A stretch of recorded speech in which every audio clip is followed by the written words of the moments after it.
반드시 회복된다, 반드시 회복된다라는 제목으로 우리 말씀을 묵상하도록 하겠습니다. 자, 오늘 이 포로를 돌려보내신다라고 하는 이 말씀은 이제 바벨론, 이스라엘이 정확하게는 유대가 우상 숭배를 계속해서 결국은 선지자들의 경고대로 바벨론으로 포로로 잡혀가지 않습니까? 이제 바벨론의 느부갓네살 왕에게 이제 나라가 멸망을 당하고 포로로 잡혀갑니다.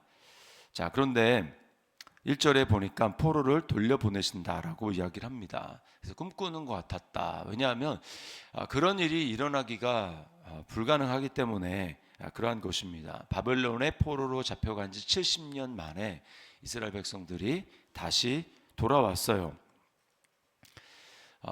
제국이 멸망한 게 아닙니다. 물론 이제 바벨론에서 다른 제국으로 이제 페르시아로 넘어가긴 했지만 그런 일은 사실은 불가능합니다. 그러니까 페르시아가 완전히 망해서 이제 우리로 얘기하면 일본이 망해서 항복을 해서 이렇게 우리가 광복이 된 게 아니고 페르시아가 여전히 건재하고 있는데 여전히 다스리고 있는데 근데 이제 포로에서 돌려보내진 일이 일어난 겁니다.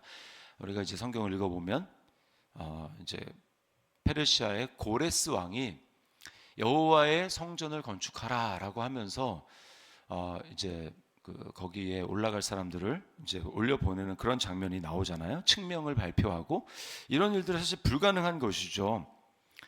그래서 뭐 에스라도 읽어보고 그 다음에 역대하도 읽어보면 칙령을 발표하고 그렇게 한 일이 고레스의 마음을 감동시키셨다. 이방 왕의 마음을 감동시키셔서 그런 일이 일어났다라고 이야기를 하는 거죠. 그러니까 이거는 뭐 고레스가 갑자기 그렇게 한 일이 아니라 그 배후에서 하나님께서 감동하셔서 이런 일이 일어난 것입니다. 그래서 오늘 주어를 뭐라고 쓰고 있냐면 계속해서 1절에도 여호와께서 이렇게 나오죠. 하나님이 그 일을 하셨다라는 거예요. 우리 힘의 수준으로 뭐 이스라엘 백성들이 독립운동을 한다든지 뭐 전혀 그런 일이 불가능하고 전적인 하나님의 역사로 말미암아 때가 되었을 때 하나님께서 이스라엘 백성들을 포로에서 돌려보내셨다라고 말씀을 하고 있습니다. 불가능한 일이 일어났기 때문에 어때요? 2절 말씀해 보니까 우리 입에는 웃음이 가득하고 우리 혀에는 찬양이 찼었도다 이렇게 이야기를 합니다. 하나님이 하셨기 때문에. 그래서 2절 끝에 보면 뭇 나라 가운데서 말하기를 여호와께서 그들을 위하여 큰 일을 행하셨다 이렇게 이야기를 합니다. 하나님이 큰 일을 행하셨다. 불가능한 일을 행하셨다. 근데 하나님이 큰 일을 행하시기 위해서 하나님이 어떠십니까? 미리미리 사람들의 마음을 감동하셔서 하나님의 역사가 일어날 수 있도록 그렇게 하십니다. 근데 하나님이 하시는데 하나님이 그 일을 하시기 위해서 갑자기 하나님이 그렇게 일을 하시는 것이 아니라 하나님이 그 일을 하시기 위해서 하나님은 준비시키십니다. 준비시키셔요. 그래서 눈물로 씨를 뿌리게 하시고 거두게 하시는 그런 역사가 있습니다. 그래서 5절과 6절에 보면 눈물을 흘리며 씨를 뿌리는 자는 기쁨으로 거두리로다. 6절에 울며 씨를 뿌리러 나가는 자는 반드시 기쁨으로 그 곡식단을 가지고 돌아오리로다. 이렇게 이야기를 합니다. 우리는 이 포로에서 돌이킨다라고 하는 것을 볼 때 이것이 우리에게 적용해 봤을 때 무엇입니까? 우리는 죄의 포로로 되어 있었고 또 마귀의 종노릇을 하던 그런 모습, 마귀의 종노릇을 할 뿐만 아니라 마귀가 다스리는 이 세상의 풍조를 따라서 그렇게 살아가던 정욕의 종노릇하던 것이 우리의 모습이었지 않습니까? 그런데 거기서 우리를 포로로 돌리시는 것, 이게 우리 힘으로는 절대로 불가능합니다. 물에 빠진 사람이, 늪에 빠진 사람이 자기 힘으로 도저히 거기서 나올 수 없는 것처럼 우리 힘으로는 빠져나올 수 없는데 울며 눈물을 흘리며 씨를 뿌렸던 그런 분, 예수님이죠. 예수님. 그래서 히브리서 5장 7절에 보면 예수님이 육체에 계실 때 심한 통곡과 눈물을 간구로 하나님 앞에 올리셨다. 이렇게 기록을 하고 있습니다. 그러니까 왜 자기를 위해서 그렇게 한 게 아니죠. 우리를 위해서, 우리를 구원하시기 위해서 예수님은 이 잔을 내게서 옮겨달라고 하나님 앞에 부르짖고 기도하시고 그런 일을 하십니다. 그리고 주님이 요한복음 12장 24절에 보면 한 알의 밀이 땅에 떨어져 죽으면 많은 열매를 맺느니라, 이렇게 주님이 말씀하셨습니다. 그래서 주님 자신이 한 알에 썩는 밀알이 되어서 주님은 눈물로 씨를 뿌리신 것이죠. 십자가에서 죽으심으로 한 알에 유일한 하나님의 생명의 씨앗이 이 땅에 뿌려져서 눈물로 씨를 뿌림으로 말미암아 반드시 어떻게 됩니까? 곡식단을 가지고 돌아오는 그런 열매, 예수님이 죽으심으로 말미암아 많은 사람들이 살아나는 그런 수많은 열매를 거두게 된 것입니다. 우리가 이 예수 그리스도 궁극적인 눈물을 흘려서 씨를 거두게 하시는 하나님의 이 놀라운 역사, 구원의 역사를 궁극적으로 이루신 예수 그리스도를 생각하게 될 때 우리가 해야 될 일이 있습니다. 우리가 해야 될 일이 뭐냐? 반드시 회복되기 위해서 우리가 해야 될 일도 똑같이 이 5절과 6절의 말씀을 생각해 봤을 때 먼저는 하나님의 말씀을 선포해야 합니다. 예수님이 이 땅에 오시기 위해서 어떤 일이 있었습니까? 구약에 수많은 율법과 선지자들이 말씀을 선포하지 않습니까? 말씀을 선포하죠. 물론 그게 당대에 필요한 하나님의 말씀, 당대를 구원하시기 위한 하나님의 말씀도 되지만 궁극적으로 예언의 말씀은 두 가지를 이루게 합니다. 첫 번째는 당대에 이룰 뿐만 아니라, 당대뿐만 아니라 더 나아가서 궁극적으로 우리를 구원하실 것은 하나님의 메시아가 와야 된다는 것을 동시에 얘기를 하거든요. 그래서 분명히 그 시대에 하나님의 구원의 역사가 이루어지지만 궁극적으로는 이것은 메시아가 와서 이루어진다라고 하는 그것을 이루고 있습니다. 그래서요, 계속해서 하나님의 말씀이 선지자들을 통해서 선포가 됩니다. 선포가 되죠. 그래서 말씀을 선포하는 것입니다. 어제 우리가 하나님의 말씀을 사용하는 두 가지 방법이, 하나는 묵상이고 하나는 선포라고 제가 말씀을 드렸는데, 우리가 하나님의 말씀을 그냥 머리로 아는 것이 아니라 이것을 내가 마음에 믿고 입으로 선포해야 합니다. 지금 포로로 잡혀간다라고 하는 예언의 말씀을 이 시대에, 바로 전 시대죠, 망하기 전에 누가 선포했습니까? 예레미야를 통해서 하나님은 선포하셨어요. 그래서 예레미야 29장 10절 말씀에 보면 여호와께서 이와 같이 말씀하시니라, 바벨론에서 70년이 차면 내가 너희를 돌보고 나의 선한 말을 너희에게 성취하여 너희를 이곳으로 돌아오게 하리라. 아직 지금 포로로 잡혀가서 얼마 지나지 않았을 때에 하나님께서는 예레미야를 통해서 거기 잡혀간 사람들에게 말씀하게 하십니다. 내가 반드시 70년이 차면 너희를 돌아오게 할 것이다. 말씀이 선포되게 하십니다. 말씀이 선포되게. 그 다음 두 번째는 뭐냐면요, 그 말씀이 선포된 말씀을 가지고 하나님은 기도하게 하십니다. 기도하게 하세요. 자, 이 예레미야를 통해서 선포된 말씀이 기록되지 않았습니까? 그게 포로로 잡혀간 이스라엘 백성들에게 선포가 됐고, 그 말씀이 시간이 지난 다음에 기억하고 기도했던 사람이 있는데 그 중에 한 사람이 바로 다니엘이었습니다. 다니엘. 그래서 다니엘 9장 2절 3절을 보면 이렇게 말씀하고 있어요. 나 다니엘이 책을 통해, 책은 예레미야서입니다. 책을 통해 여호와께서 말씀하신 선지자 예레미야에게 알려주신 그 연수, 70년이죠. 그 연수를 깨달았나니 곧 예루살렘의 황폐함이 70년 만에 그치리라 하신 것이니라. 내가 금식하며 베옷을 입고 죄를 덮어 쓰고 주 하나님께 기도하며 간구하기를 결심하고.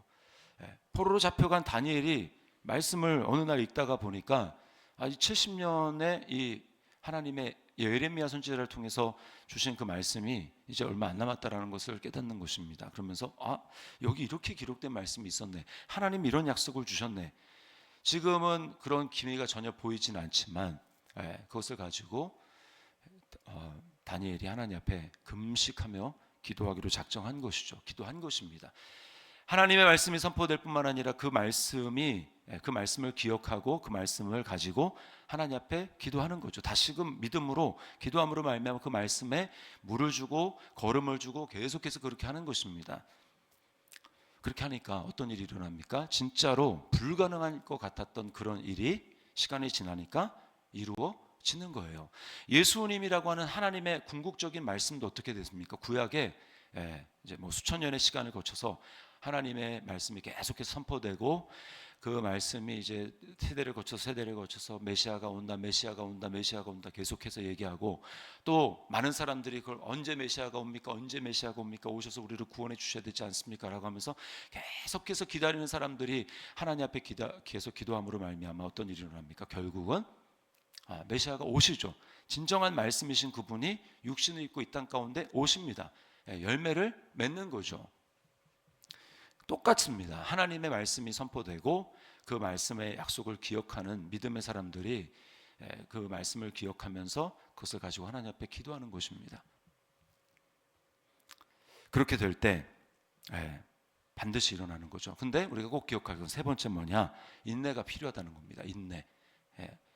자, 말씀을 기억했습니까? 말씀을 선포했습니까? 그리고 그 말씀을 붙들고 믿음으로 기도했습니까? 바로 이루어지지 않고, 물론 바로 이루어지는 경우도 간혹가다 있습니다. 그러나 대부분은 시간이 걸려요. 오늘 4절 말씀에 보면 여호와여 우리의 포로를 남방 시내들 같이 돌려보내소서라고 이야기를 합니다. 여기 남방 시내들이라고 얘기를 하는데, 이 남방이라는 게 네게부예요. 네게부는 광야 사막을 이야기합니다. 이스라엘에는 중동에는요 건기와 우기가 명확하게 구분되죠. 그럼 가다 보면 여기 분명히 시내가 흘렀던 자국인데, 물이 흘렀던 자국인데 물은 하나도 없습니다. 그거를 이제 건천 또는 와디라고 하는데, 그냥 보면은 말라 있어요. 건기 때 말라 있습니다. 그러면 이스라엘 백성들이 목이 마르죠. 하나님 언제 물을 주십니까? 라고 하면서 기도를 하는데, 때가 되면 건기가 되면 어떻습니까? 그때 이제 비가 오기 시작하는데요. 그 비가 바로 이른비입니다. 시작을 알리는 비가 이른비죠. 이른비. 그 이른비가 10월에 내립니다. 10월에 건기가 끝나고 우기가 시작될 때 이른비가 내리는데요. 이른비가 내리면 어떤 일이 일어나느냐? 거기에 말라져 있었던, 물이 흘렀던 자국을 있지만 말라져 있던 거기에 갑자기 비가 오면서 갑자기 물이 불어나면서 급류가 형성되면서 물이 시내가 생겨버립니다.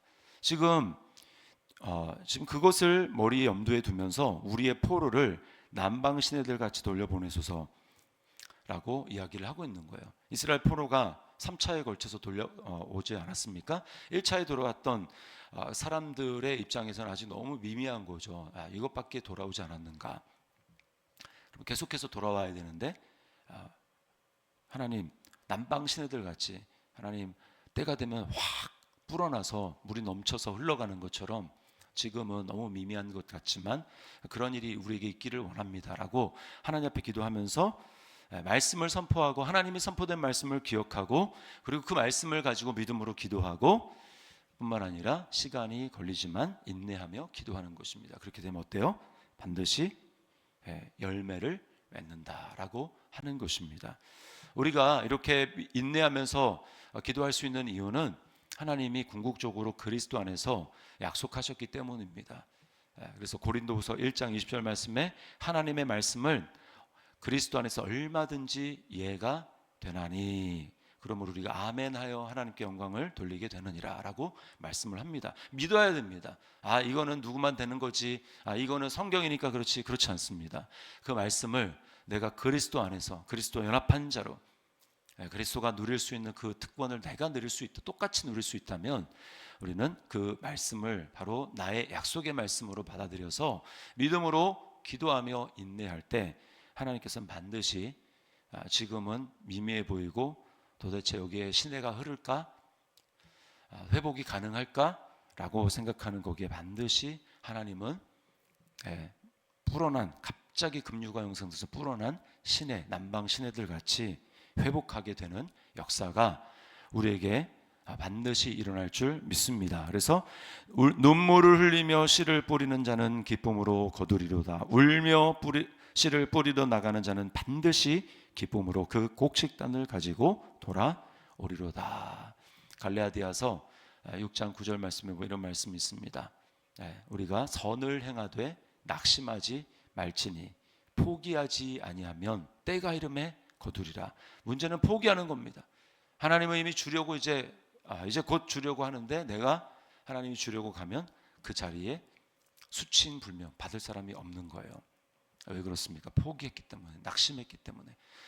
그러나 선을 행하되 씨를 뿌리고 믿음의 씨를 뿌리는데 낙심하지 말지니 때가 이르면 포기하지 않으면 때가 이르면 반드시 거두리라. 오늘 이 새벽에 이 응답의 역사, 반드시 회복되는 역사, 말씀을 선포하고 믿음으로 기도하고 그리고 인내로 결실하는 우리의 축복된 삶이 될 수 있기를 주님의 이름으로 축원합니다.